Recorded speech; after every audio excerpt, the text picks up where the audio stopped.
Okay. If I sound like, or if I look like I'm a mess today, it's because I am. I'm going to be in absolute rare form today, and because of that, this is probably not going to be one of my better videos, but I went to a wedding yesterday, stayed late, drank a lot, danced a lot, but I'm not hungover. I have not been to sleep. It is 8:30 in the morning, and I've been up since 4 a.m. yesterday.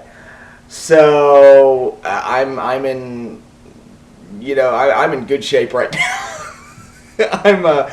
I'm exhausted beyond belief, but I got home from the wedding finally, and immediately all my nerd sensors went off. It was like, well, I should probably get some updates on what happened at Comic-Con, so I should, see whatever big reveals came out and what have you. And I was like, whoa, they're doing a Batman-Superman movie? Hello, that's awesome, woo. Because I was worried they were going to go straight from Superman into Justice League, to which I say is like, yeah, that's not going to work. That's going to be a disaster. But I'm like, okay, at least they're doing the baby steps and doing a Superman-Batman team-up before actually doing a Justice League. And I also think that's a good way to like reintroduce Batman and do a reboot of Batman without actually doing a Batman solo movie again and trying to recapture the magic of the Nolan films. So I think that's a really good idea. And apparently Godzilla kicked ass again at Comic-Con, although I hope we actually get to see the footage this year instead of last year where we still haven't seen whatever footage it was that they showed. Apparently it looks like these guys know what they're doing, and director Gareth Edwards is really passionate about this project, so hopefully I get that Godzilla movie I've always wanted, because so far it's looking pretty good, and it sounded like they were a big hit again at Comic-Con.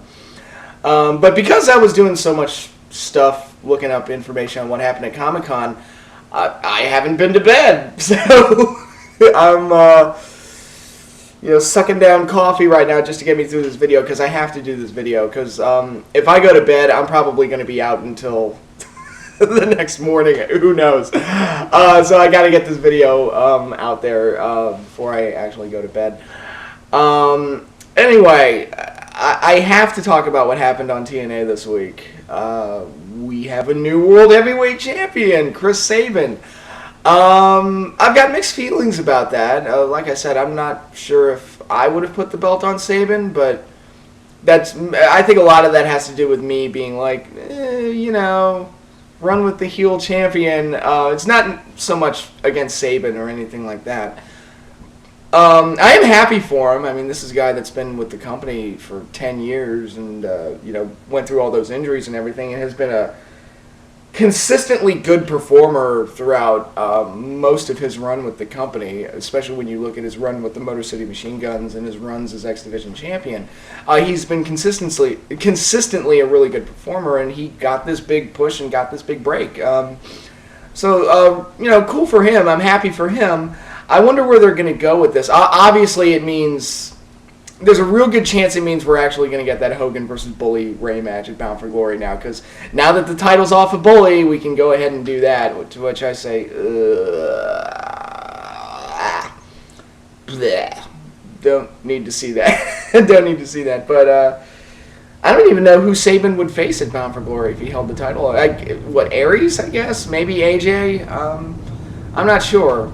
Again, that feels like it would be a match that would be there just to please the net marks. It's like, hey, look, we're going to have an X Division match as your world title match, so that'll make you happy, right? And while we also do this Bully Hogan match that that the internet clearly does not want, and because, this is one case where the internet is completely right in that, completely right on that. But we'll see. Bully could, probably win the title back next week. Who knows? I haven't read the spoilers on what happened, so.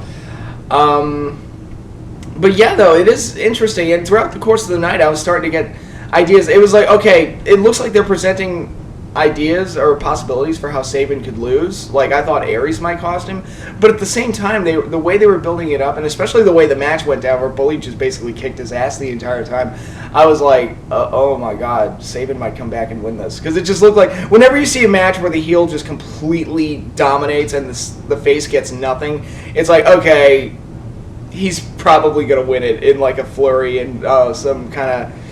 He's going to probably come back and win this because that's normally how those matches go. It's the John Cena formula. Anyway, Sabin won the belt, and for the very least, TNA has my attention right now. It's like, all right, that's different. I'll say that, and congratulations to Chris Sabin, and we'll see where TNA goes from here. But yeah, that's pretty big, and I knew Sabin was going to get a big push after his return because they were giving him all these big video packages and everything. But I didn't expect them to actually go ahead and actually put the belt on him. But they did it. They pulled the trigger on it, and we've got a new champion. So for right now anyway, TNA is at least interesting again. So we'll see. And this is coming off of a week where we had a pretty good Money in the Bank pay-per-view, had a really good episode of Raw that had some of the best segments I've seen in a long time, especially that Punk and Heyman and Lesnar segment, setting up some big matches for SummerSlam as well, like that Daniel Bryan John Cena match that I actually really want to see. So SummerSlam looks like it's going to be killer, just for the two top matches alone. But in a week, on that week, it was nice to get a big headline from TNA as well. So it's like, wow, we actually had a pretty good week in wrestling. It was nice. I actually enjoyed myself. Good pay-per-view, good Raw.